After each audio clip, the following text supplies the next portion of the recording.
Assalamualaikum warahmatullahi wabarakatuh. Salam Om Swastiastu. Namo Buddhaya, salam kebajikan dan salam sejahtera untuk kita semua.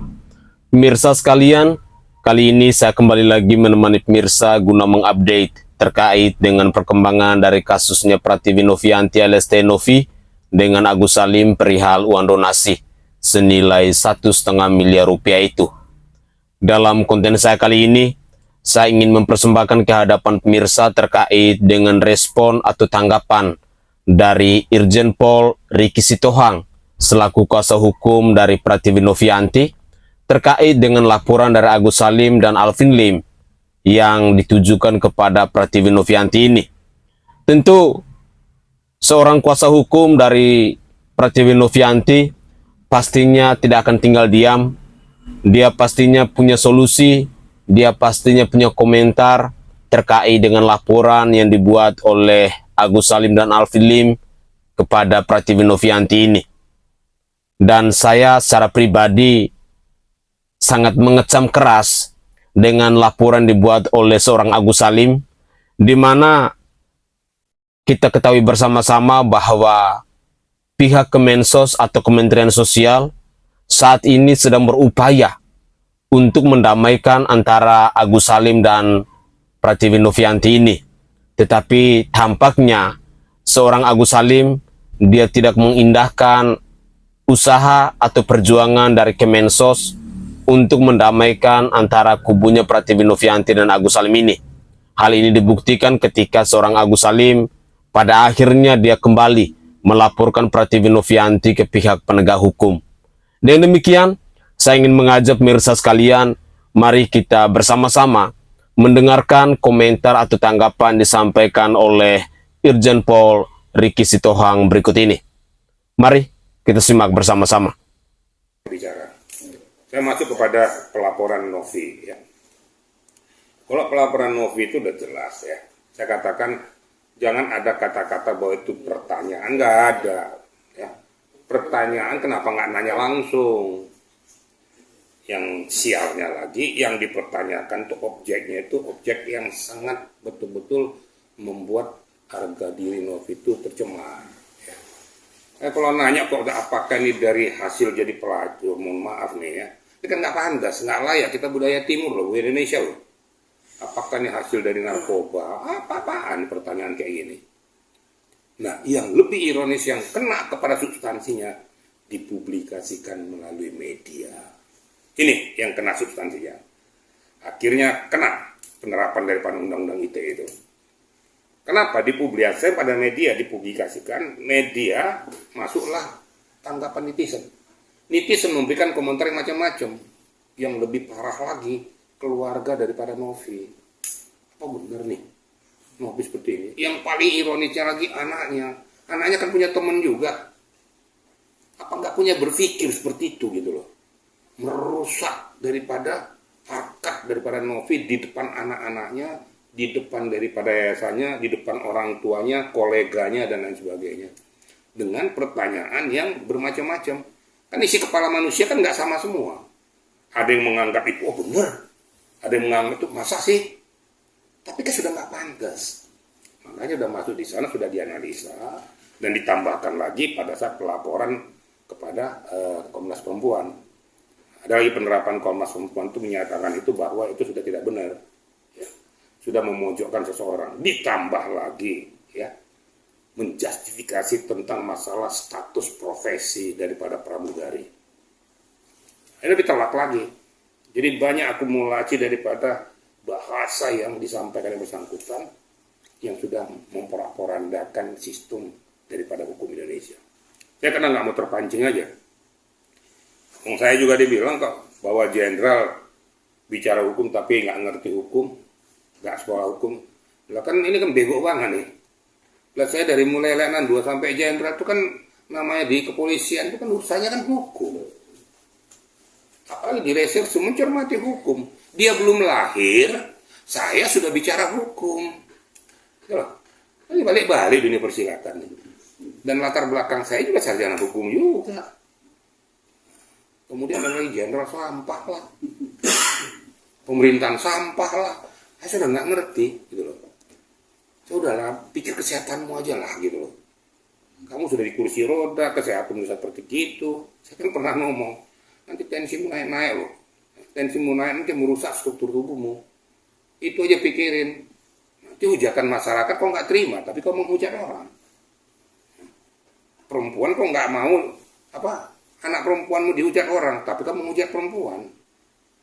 Nah ini namanya tuh memercik air di dulang, kepercik muka sendiri. Tapi kalau yang lain saya nggak mau bicara, karena saya nggak mau tembus kepada apakah itu asam lambung dan lain sebagainya, saya nggak mau bicara itu. Ya. Saya hanya berbicara tentang Novi. Ya. Kalau yang dipersoalkan tentang masalah meme, ya, yang menggunakan kacamata dengan perban, di parodi itu, terus apa esensinya? Kan nggak nyebut orang. Dia menari-nari. Kalau seandainya Novi mengatakan ini, loh saya pakai kayak gini, pakai perban, pakai kayak gini, kenapa? Takut kelilipan, takut kena kena debu, ya saya pakai aja. Sekalian saya mau pengen dagelan, saya main-mainkan. Emang saya sebutkan untuk siapa? Emang sudah pasti saya menggunakan itu, saya mengatakan menghina orang buta? Kan enggak. Itu substansinya di mana? Nah yang pakai pikiran tuh, yang nggak ngerti hukum tuh siapa gitu loh. Jadi kalau seandainya orang Mabes Polri itu menerima atau dengan substansi itu, alangkah sumirnya. Saya ini kan penyidik, jadi kalau reserse mengatakan pencemaran nama baik apabila ditujukan pada orangnya dengan mengatakan matamu, mohon maaf, matamu buta, makanya kamu kayak gitu. Itu kena tuh seperti kayak itu langsung lihat substansi. Lah ini cuma nari-nari, saya udah lihat meme yuk. Dia pakai kacamata, terus dia pakai korban, dia main joget-joget seperti kayak gitu. Masa dia langsung diasumsikan bahwa itu menghina orang buta? Ya enggak juga lagi. Saya baru kemarin nih kena kelilipan debu, saya pakai perban gini. Terus saya buta kalau gitu, menghina orang. Tapi intinya ada bantahan dari Apindim bahwa tadi kan Pak Jenderal sendiri bilang bahwa kan mempublish atau melalui alat elektronik, yaitu salah satu YouTube ataupun media lain. Tapi dia berpendapat atau berargumen bahwa dia kan nggak tahu nomor teleponnya, gimana caranya gue bisa minta maaf atau bisa mengasih tahu bahwa si A, si B begini bang, gimana tanggapannya? Yang minta maaf siapa? Ya maksudnya mengasih tahu bahwa langsung aja ke muka jadi atau omongan dia nomor teleponnya saya nggak tahu, gimana saya? Ya, kalau dia bijak, dia cari dong, kan gitu. Tanya dong, maksud tujuannya apa? Kan gitu. Jadi langsung kalau seandainya pada saat ditanya ke Novi, maksud tujuanmu apa bikin kayak gitu. Kalau Novi mengatakan tuh untuk menghina orang buta kena. Gitu. Tapi kalau dikatakan saya nggak bisa menghubungi dia, salah sendiri, kenapa nggak mau cari? Kalau kau pengen jelas ya cari dong. Kan gitu. Gampang cari ya, jawabnya gampang. Mau pengen seperti itu diposisikan dengan apa maumu, tapi substansinya nggak kena. Jadi boleh saya katakan bahwa kalau hanya meme masalah kacamata dia pakai itu sumir, nggak bakal kena karena orangnya nggak dituju. Nama nggak ada, cuma nari-nari kan saya sudah sampaikan. Saya bilang saya kemarin kelilipan, saya cuci mata saya pasti perban, saya gini. Masa saya menghina si Agus? Ya enggak lagi. Nah, gitu kira-kira ya. Berarti bisa dibilang itu adanya kurang alat bukti ya, bisa untuk laporan tersebut ya. Kalau dibilang kurang alat bukti bukan itu. Kalau saya katakan ya nggak masuk alat bukti, nggak masuk substansi itulah. Kalau masih kurang alat bukti ada kemungkinan. Tapi kalau sudah tidak masuk substansi ya absurd. Saya ini penyidik yang ngomongin penyidik loh. Ya. Absurd itu. Sudah saya kasih contohnya tadi. Nggak bisa orangnya joget-joget aja kayak gitu, kemudian pakai gitu, nggak pernah. Ya, kalau dia mau nilai mengarahkan ke situ silakan aja, itu kan menurut alam pikirmu.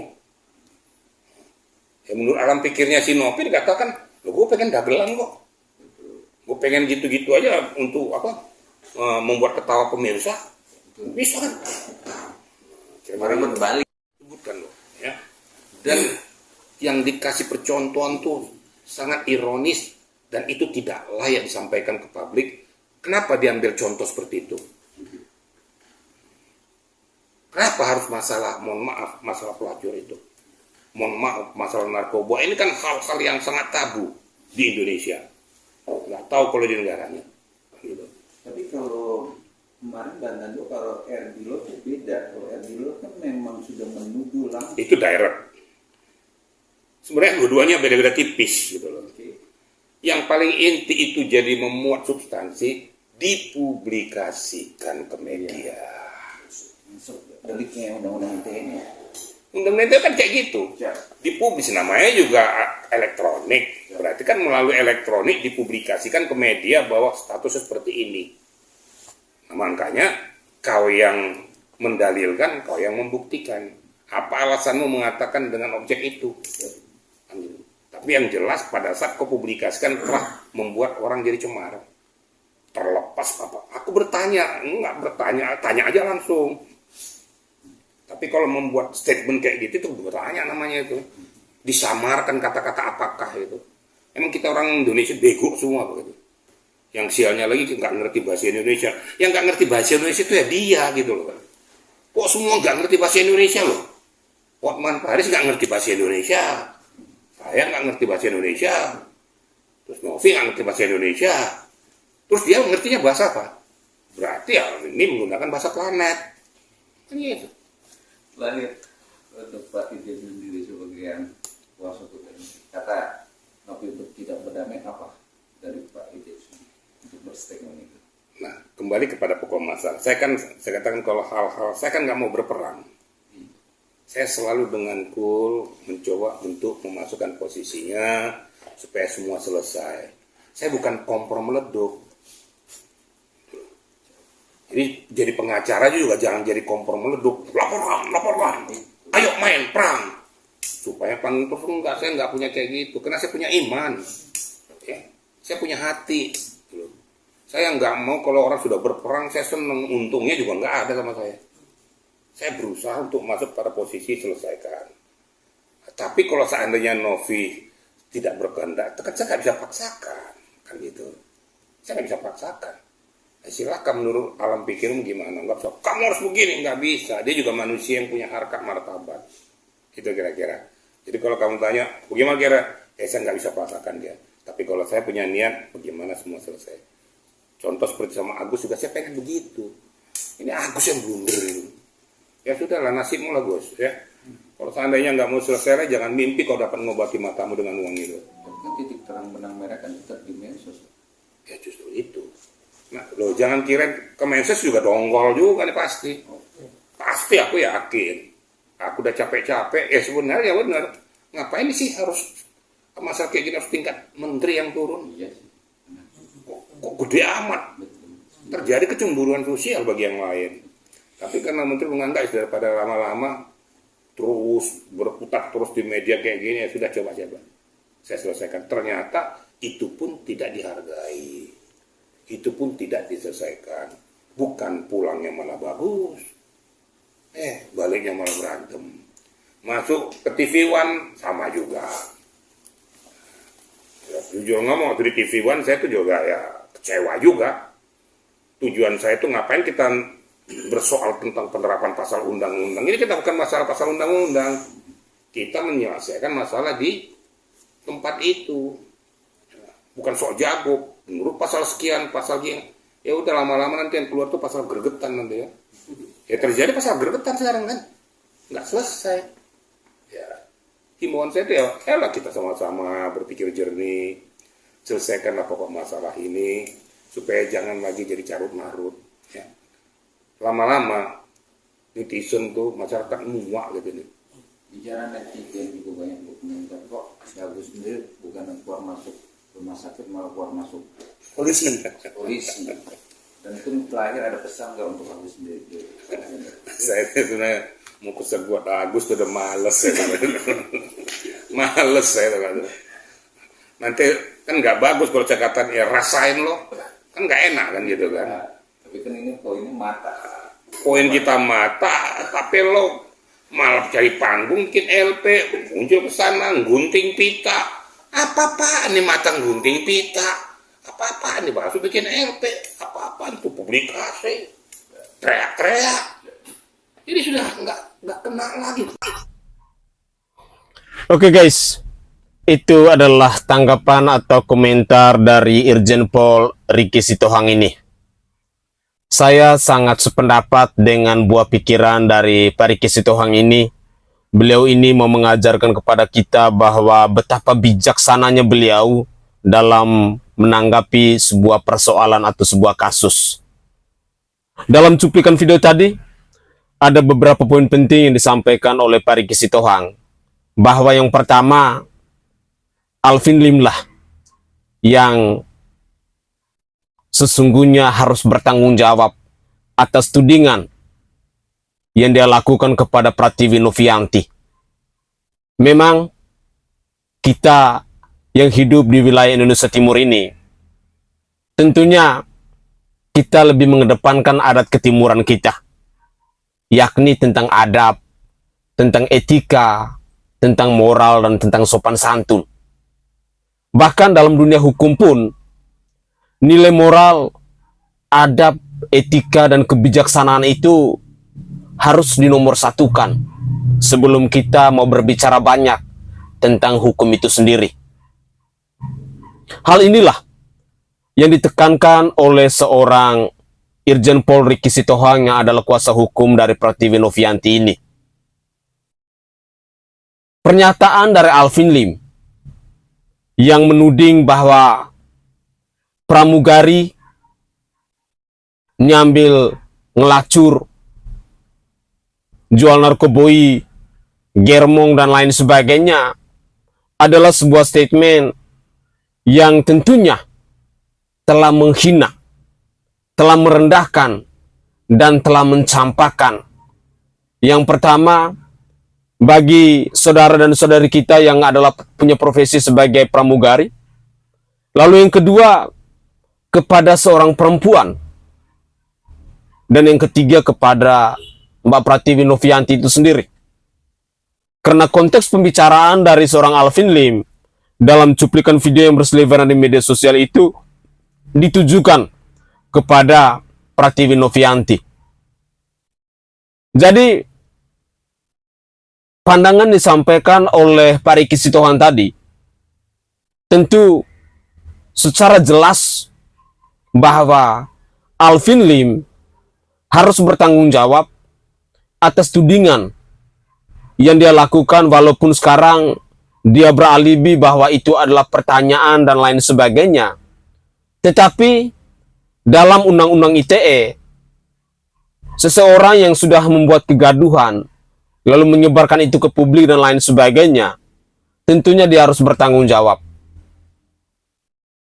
Pembuktian-pembuktian itu pasti harus dilakukan oleh seorang Alvin Lim atas statement ataupun pernyataan ataupun pertanyaan yang dia tuduhkan kepada Pratiwi Novianti sebagai seorang germo, sebagai seorang pelacur, sebagai seorang penjual narkoboi dan lain sebagainya itu.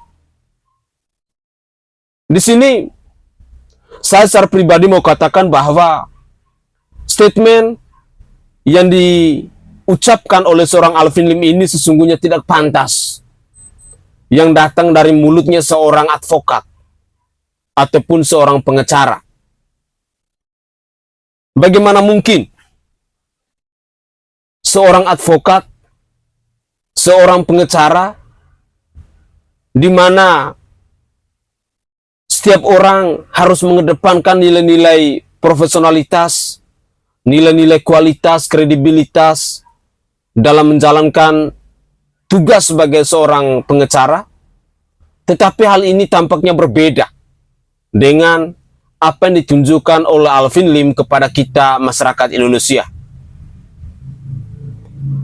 Di sisi lain, saya melihat bahwa dalam kasusnya Pratiwi Novianti dan Agus Salim ini,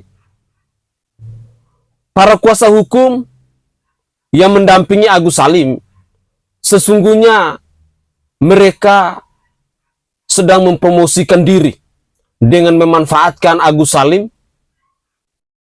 untuk membranding diri mereka. Bahkan ada beberapa komentar yang nanti akan saya tayangkan ke hadapan pemirsa di cuplikan video yang lain. Itu ada statement yang datang dari kelompok atau timnya si Alvin Lim yang membenarkan bahwa kegaduhan ini memang sengaja mereka produksi untuk membesarkan nama dari Alvin Lim dan juga nama dari lawyernya mereka. Bagi saya secara pribadi, sadar ataupun tidak sadar bahwa sesungguhnya kegaduhan yang diproduksi oleh Alvin Lim ini memang sudah direncanakan secara terstruktur, sistematis dan masif lewat kasus viral ini. Sehingga harapan saya bahwa poin-poin penting yang ditekankan oleh kuasa hukum dari Prativi Novianti yakni Irjen Pol Ricky Sitohang ini bisa menjadi catatan penting pula dari pihak-pihak penegak hukum yang akan menangani kasus ini. Sekali lagi saya garis bawahi bahwa Alvin Lim bersama kelompoknya memang sengaja untuk membesarkan persoalan ini demi membranding popularitas dari namanya Alvin Lim maupun dari kelompoknya mereka. Sehingga Agus Salim lah yang menjadi korban. Saya berharap bahwa kita netizen harus bisa berpikir dengan bijak, dan harapan saya bahwa kita generasi penerus bangsa jangan pernah mengikuti rekam jejak atau track record seperti si Alvin Lim ini. Karena ini adalah contoh yang buruk bagi kita generasi penerus bangsa.